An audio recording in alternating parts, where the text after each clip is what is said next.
Muito bom dia, você de casa, acompanhando a Record TV Cabralha nessa quarta-feira cinzenta aqui em Vitória da Conquista, minha gente.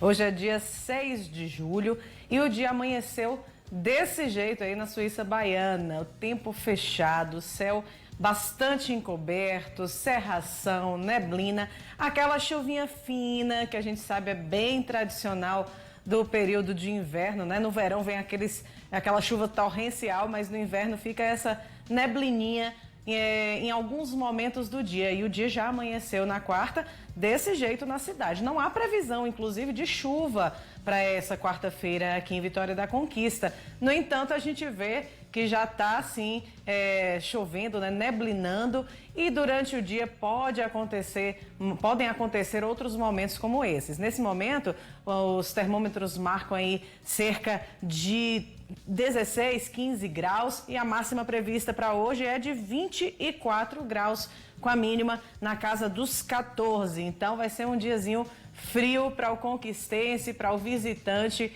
enfrentar aqui na cidade. A gente começa agora o jornal, o Balanço Geral Manhã, trazendo bastante informações da cidade de Vitória da Conquista e região sudoeste ao vivo para você que nos acompanha. Já começamos o programa de hoje com um flagrante absurdo que aconteceu em um posto de combustíveis na cidade de Barra do Choça, Barra do Rocha, aqui na região sudoeste. Imagens de câmeras de segurança registraram o momento em que o motorista de um carro de passeio chega ali no posto, abastece o carro e olha só o que acontece, gente. Ele foge sem pagar a conta. Segundo o posto, o caso aconteceu na noite da última segunda-feira e o prejuízo foi aí de R$100. A polícia militar chegou, inclusive, a ser acionada, mas até o momento o condutor não foi identificado. E a gente fica muito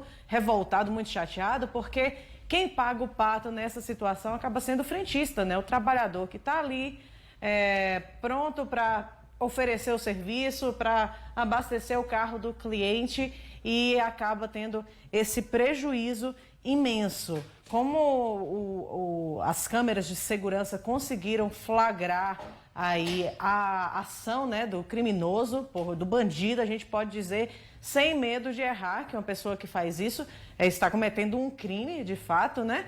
É possível que a polícia utilize aí essas imagens para tentar identificar o veículo, evidentemente, através da placa, da numeração da placa no momento em que ele chega ao posto, e posteriormente aí o responsável pelo carro, que talvez nem seja quem estava dirigindo, mas vai ter que pagar aí pelo crime, né? Pelo roubo, já que a pessoa chegou ali, abasteceu R$100 e simplesmente deu linha assim que o frentista tirou a bomba, né? A pistola ali do tanque de combustíveis do carro. Vamos ver aí qual vai ser a ação, quais serão os próximos passos da Polícia Civil tentando identificar e responsabilizar o autor desse crime.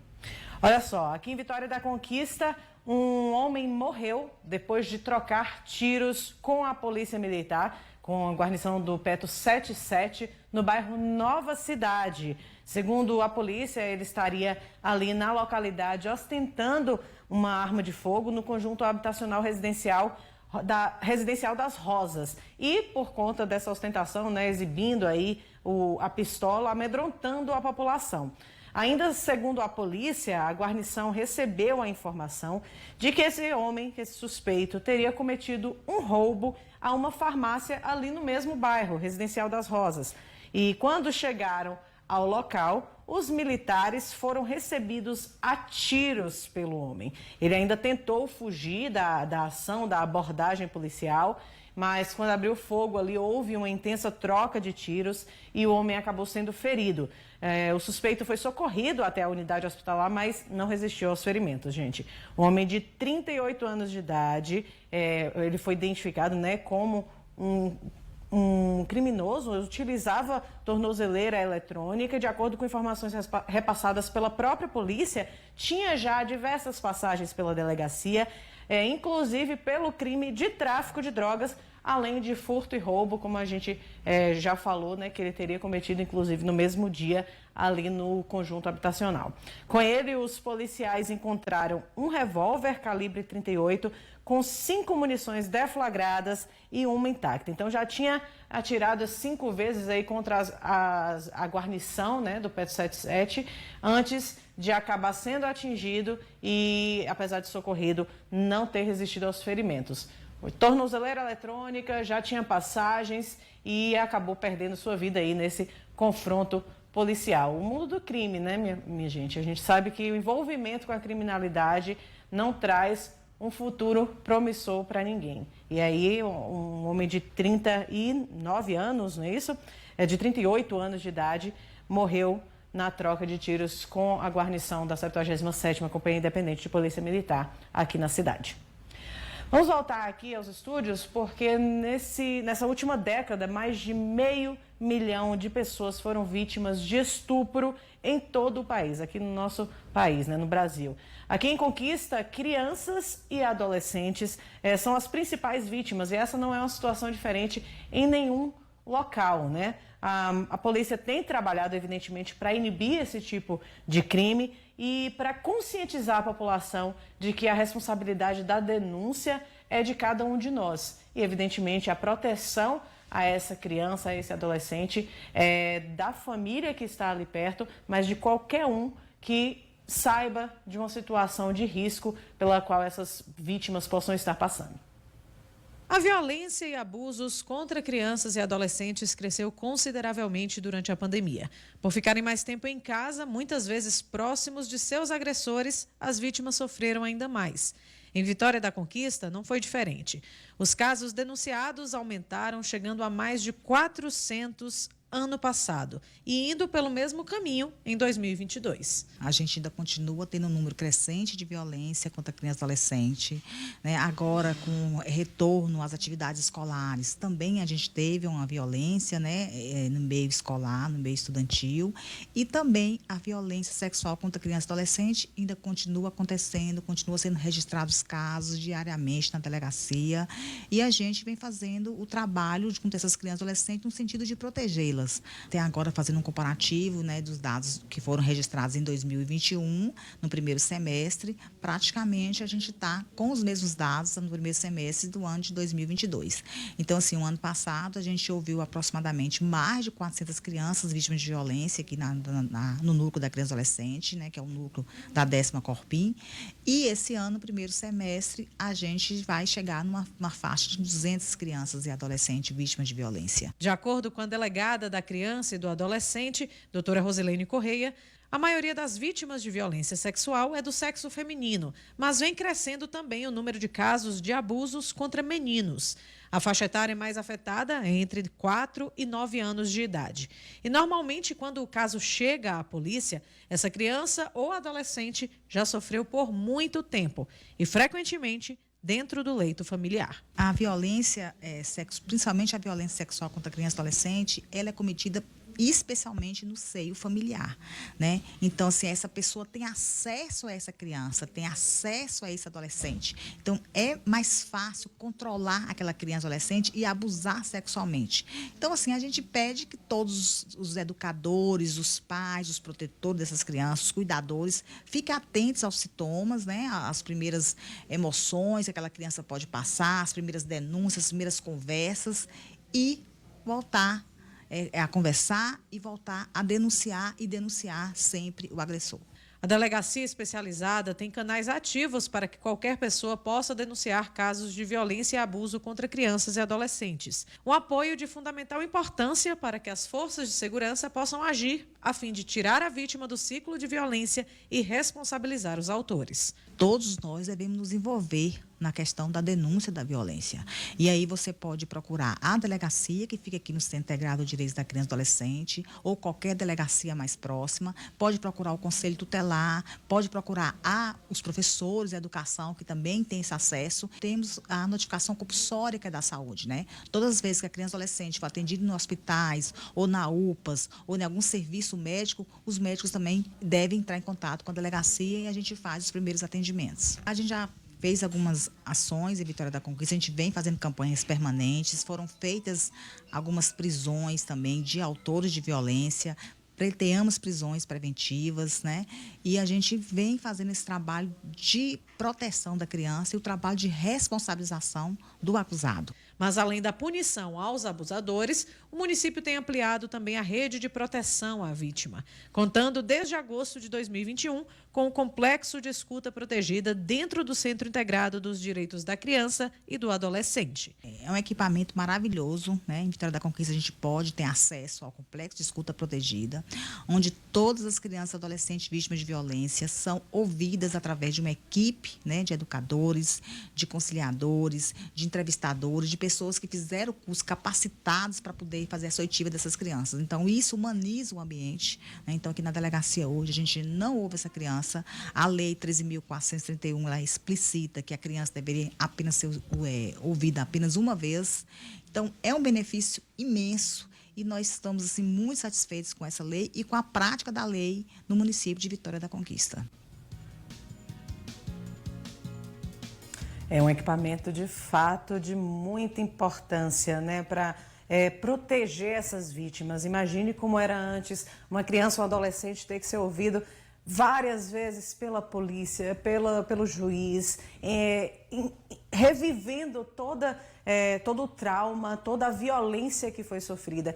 E agora, com o complexo de escuta protegida, essa vítima, essa criança é o principal foco de proteção, né? Ela é ouvida uma vez por uma equipe especializada, não revive inúmeras vezes a violência que foi vivida, e o trabalho da polícia, da justiça como um todo, na verdade, tem sido muito efetivo em responsabilizar os autores desses abusos, dessas violências, tirar essa criança, esse adolescente do ciclo de violência mesmo, e a partir daquele momento dar toda a proteção que ela precisa, suporte, apoio, né, psicológico, emocional, enfim, que ela precisa para voltar, para retomar a sua vida depois da violência vivida. Gente, o trabalho é de excelência realizado aqui em Vitória da Conquista e toda a rede está de parabéns aí por isso, né? A gente gostaria que não fosse necessário, na verdade, que houvesse esse trabalho, esse complexo de escuta, que os crimes não acontecessem, mas eles continuam acontecendo, os números não diminuem, é preciso se conscientizar da responsabilidade de proteção, né, que a família tem, que os amigos, que os vizinhos, que qualquer pessoa tem para com uma criança ou um adolescente que está ali próximo, né? Fiquemos atentos aos sinais para identificar de imediato se houver qualquer tipo de violência ou abuso contra essa criança ou esse adolescente e principalmente tentemos protegê-los, né, para que não ocorram violências e abusos. Olha, na tarde de ontem, um ônibus e 2 carros da banda Limão com Mel se envolveram em um acidente na BR-116, trecho do município de Tucano. Os ocupantes do veículo de passeio tiveram ferimentos leves, foram atendidos pelo SAMU e estão bem. Nas redes sociais, os integrantes da banda chegaram a se manifestar, né, dizendo que um 4º veículo ultrapassou o ônibus e provocou esse acidente, mas felizmente todos estão bem. Eles estavam a caminho do Ceará para a realização de um show quando tudo aconteceu. E aí a gente vê uma ultrapassagem forçada, né, que acaba resultando num acidente envolvendo pelo menos 3 veículos da banda. Não há muitos detalhes, ou não ficou muito claro se esse 4º veículo que ultrapassou o ônibus também acabou se envolvendo no acidente diretamente ou se ele foi apenas o causador desse acidente. Ainda bem, um susto, né? Todos estão bem e vida que segue. Mas a gente chama a atenção para quem pega as estradas, né? A responsabilidade pela vida, não só pela vida sua ou de quem está no veículo com você, mas pela vida dos outros, das pessoas que estão dirigindo outros veículos ali e podem acabar sendo, se tornando vítimas de uma imprudência que você aí, condutor, está cometendo. Então, fiquemos atentos, né, para evitar situações como essas. Mudando de assunto, mais de 1.700 aposentados e pensionistas ligados à Previdência Social do Estado da Bahia já realizaram a prova de vida digital, que facilitou bastante a vida dessas pessoas que precisavam comprovar aí ainda estarem vivos, né? O procedimento é importantíssimo para que esses recebimentos que eles têm por parte da Previdência Social não sejam interrompidos. A Érica de Sá traz todas as informações agora para vocês. Sim, graças à prova de vida digital, mais de 1.700 aposentados e pensionistas que estão vinculados à Previdência aqui da Bahia já conseguiram garantir a continuidade do recebimento dos recursos sem precisar sair de casa e nem interagir com atendentes. A prova de vida digital está disponível desde março e é um serviço inteiramente remoto que se utiliza aí da tecnologia de reconhecimento facial, o que permite a execução do procedimento via qualquer celular que esteja com internet por meio do aplicativo gov.br. Esta novidade foi adotada pelo governo da Bahia após o período de interrupção da prova de vida, o que foi provocado pela pandemia do coronavírus. O objetivo é justamente oferecer a esses beneficiários mais uma alternativa de serviço, sem precisar comparecer ao órgão, além do vídeo monitoramento que está disponível desde janeiro. Vale ressaltar que essa prova de vida só é permitida a prova de vida para as pessoas que estão em dia com o cronograma de convocação da SUPREV. Para acessar a prova de vida digital, a pessoa precisa baixar o aplicativo e fazer a conta no gov.br. Caso já possua a conta, basta acessá-la no aplicativo gov.br, no celular, digitar CPF e senha. Em seguida, é preciso realizar o reconhecimento facial, utilizando a câmera do celular em um ambiente de preferência iluminado. Eu retorno aos estúdios. A gente vai agora para um rápido intervalo e na volta vamos falar sobre a ampliação do atendimento, do suporte, atendimento às pessoas em situação de rua aqui no município de Vitória da Conquista. Não sai daí, no piscar de olhos, eu estou de volta.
Já estamos de volta com o Balanço Geral Manhã e recebendo agora, aqui nos nossos estúdios, o secretário de Desenvolvimento Social do município, Michel Farias, que está aqui conosco para falar sobre a situação, né, das pessoas em situação de rua aqui no município, as políticas públicas, enfim, tudo que tem sido feito para dar um suporte e atender a essa população. Primeiramente, muito bom dia, seja bem-vindo aqui aos nossos estúdios, Michel. Bom dia, um prazer enorme estar falando para toda a Bahia.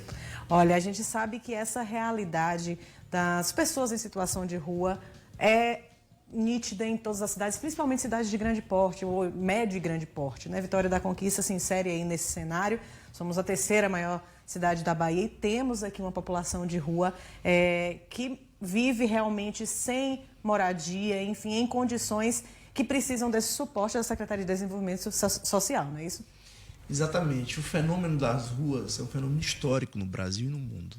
O Brasil, ele acentuadamente, ele vem nos últimos anos construindo respostas para esse fenômeno complexo, que de fato está presente nas grandes cidades baianas e nas cidades brasileiras também. O fato é que em Vitória da Conquista a gente tem priorizado de uma forma muito planejada, organizada, uma atenção especial a esse público. Nós somos o primeiro município do interior do estado que garantimos uma atenção diferenciada no período da pandemia. Nós criamos imediatamente 3 abrigos provisórios por entender que essa população estava mais vulnerabilizada dentro desse contexto, né, dos efeitos que a Covid-19 trazia. Então, tudo isso demonstra o compromisso do governo, né, em tratar essa questão como uma pauta prioritária. A gente tem em Vitória da Conquista 2 serviços que referenciam o atendimento a essa população, que é o Centro Pop Adulto e um Centro Pop específico para o atendimento de crianças e adolescentes. Eu costumo sempre dizer que as pessoas às vezes estão ali na rua, né, e quer dar uma comida a alguém, e quer conversar, mas o município tem serviços específicos com equipes capacitadas para fazer uma intervenção diferenciada. E as 2 grandes portas de entrada para esse serviço são exatamente o Centro Pop Adulto e o Centro Pop Criança e Adolescente. Além de uma equipe chamada equipe que oferta o serviço de abordagem social, que mapeia as principais áreas da cidade, fazendo esse contato direto com a população e conduzindo-os para um atendimento mais particularizado, ou no Centro Pop Adulto ou no Centro Pop Criança e Adolescente. E como é que funciona assim, esse Centro Pop? Essa questão da assistência diária e tudo mais, para que esses indivíduos tenham as condições mínimas, né, de sobrevivência, pelo menos? Sua pergunta é muito importante. Primeiro porque a gente precisa entender que nem todos que estão na vivência de rua, eles não têm residência. Muitos têm residência. Foram os laços familiares que se precarizaram ao ponto da pessoa sair de casa e não querer mais voltar. A importância de que essas pessoas possam ir para o atendimento no Centro Pop é porque lá a gente tem uma equipe com psicólogo, assistente social, educadores sociais, é feito todo um trabalho socioeducativo, né? Primeiro, para a gente entender quais são as vulnerabilidades desse sujeito. Segundo, para garantir a esse sujeito o acesso a direitos básicos, como a documentação, a alimentação, né? Nós ofertamos, inclusive, a alimentação no Centro Pop, porque eu costumo ver também as pessoas falarem assim, oh, nossa, está na rua, está passando fome. Não, a Prefeitura de Vitória da Conquista, ela regularmente garante a alimentação a esse público através de todas as equipes que estão contidas nos centros POPs. Isso é uma responsabilidade nossa. E a importância de ir para o Centro Pop é porque a equipe tem uma abordagem diferente, vai entender o que se passa na vida desse sujeito, vai procurar auxiliá-lo nesse momento em que ele está num contexto de risco de vulnerabilidade. Isso para a gente é muito importante através de um trabalho sistemático que é feito por essas equipes. Portanto, a ida a esses serviços é uma condição fundamental para a gente tirar essas pessoas dessas condições. E aí a gente vê essa oferta de suporte aos moradores de rua, mas a gente tem aí o outro lado. Como você falou, alguns deles têm residência, mas não voltam para casa, né, por conta de brigas familiares, enfim, diversas situações. Mas a Prefeitura também concluiu recentemente a segunda etapa, né, de capacitação sobre o projeto Moradia Primeiro. Como é que é isso? O que é que significa essa parte da moradia, que é também importante? Imagine um tempo agora, inverno, frio, chuva, para alguns moradores que não têm nem um teto, né, sobre sua cabeça. É importante dizer que, primeiramente, Vitória da Conquista garante abrigo provisório para a população em situação de rua. Então, muitos que estão em situação de rua é porque, às vezes, não querem ir para o abrigo provisório, porque isso é um direito que é garantido pela Prefeitura de Conquista. O projeto Moradia Primeiro, ele foi estruturado pelo governo federal, voltado especificamente a pessoas que estão em situação de rua há mais de 5 anos e que estão em situações muito crônicas de uso abusivo de álcool, de outras drogas, cujos vínculos familiares foram totalmente rompidos, como forma de trazer essas pessoas, né, para uma residência, que muitas vezes é alugada, para que ali uma equipe multiprofissional, que engloba todas as políticas públicas, saúde, educação, assistência social, possa fazer uma intervenção mais focalizada a partir de um grau, vamos dizer assim, máximo de vulnerabilidade, né? É claro que esse é um projeto que vem sendo debatido nacionalmente. A assistência social vive um problema grave no Brasil, que é a questão do financiamento. Só para você ter noção, esse abrigo provisório que é ofertado pela Prefeitura de Vitória da Conquista não tem contrapartida financeira do governo do Estado nem do governo federal. Então, isso significa dizer que um dos maiores problemas de se fazer política social no Brasil é o compartilhamento das responsabilidades pelos entes federados, ou seja, governo federal, governo do Estado, governo municipal. Só para se ter noção, o governo do Estado da Bahia tem atrasado os repasses dos recursos para o financiamento da assistência social, né, o que é um descompromisso muito grande. Por outro lado, a Prefeitura de Vitória da Conquista, com recursos próprios, vem mantendo uma política como essa, inclusive garantindo a permanência do abrigo provisório que nós criamos ainda no período da pandemia. Muitos municípios brasileiros desmobilizaram os abrigos provisórios, inclusive pela própria dificuldade financeira. Mas a prefeita Sheila, ela tem sido enfática de que esse público ele tem prioridade no nosso governo, inclusive no planejamento estratégico desse ano da Secretaria de Desenvolvimento Social, nós estamos agora nos preparando para iniciar o que nós chamamos de uma nova consultoria para a reestruturação dos serviços da assistência social e para a criação também do Comitê Municipal de Gestão da rede que vai atender a população em situação de rua, trazendo a Secretaria de Saúde, trazendo a Secretaria de Educação, trazendo a Secretaria de Trabalho e Renda, na perspectiva da gente construir uma série de ações conjuntas entre essas secretarias para dar uma melhor resposta às demandas relacionadas a esse público. E já que você falou sobre esses abrigos, né, que dão assistência, qual é o número de vagas? Aliás, quais são os dados aqui do município no sentido de quantos moradores recebem essa assistência? A gente sabe que Conquista ainda é uma cidade com população flutuante, né? Então chegam pessoas de outros municípios, passam um tempo aqui, depois vão embora, que ficam, inclusive, em situação de rua. Importante também sua pergunta. Se nós formos observar, em que pese a permanência de algumas pessoas na rua, mas Conquista é meio que diferenciada em relação a municípios do mesmo porte. Claro que isso é fruto das diversas políticas públicas que nós criamos ao longo do tempo, que a Prefeitura criou e que dá a garantia de continuidade das ofertas dessas políticas. Isso também fortalece a perspectiva. Em média, nós temos um público flutuante de 80 a 100 pessoas. Né? E esse abrigo provisório, as pessoas chegam no final, né, do dia para dormirem, né, e também elas saem no início da manhã para voltar ao seu trabalho. Muitas trabalham lavando carro, outros trabalham, alguns até com trabalho formal também, né? Rompeu o vínculo com a família, está ali na rua, mas tem uma forma de renda também, em que pese ser uma renda às vezes precarizada, né, que não é o suficiente.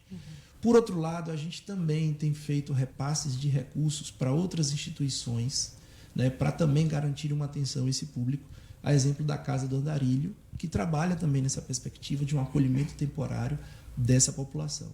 Significa dizer que, em que pese esse fenômeno está presente nas ruas de Vitória da Conquista, existe uma ação planejada e executada pela Prefeitura e em articulação também com organizações da sociedade civil, a exemplo da Casa do Andarilho.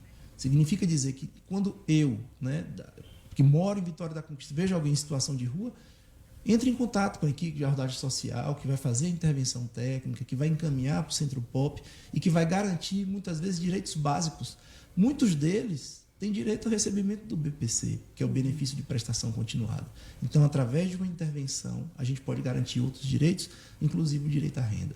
Muito obrigada pela sua participação aqui hoje, Michel. A gente sabe que, frequentemente, estamos em contato com a Secretaria de Desenvolvimento Social, trazendo as ações da Secretaria aqui para que a população tenha conhecimento sobre ela, né? Nós que agradecemos. Olha, gente, então, você que, de repente, precisa ou sabe de alguém que está precisando de um apoio, um suporte, né, da Secretaria de Desenvolvimento Social, entre em contato, não deixa de passar as informações, os dados, enfim, para que alguém possa dar essa assistência a quem tem a necessidade, né?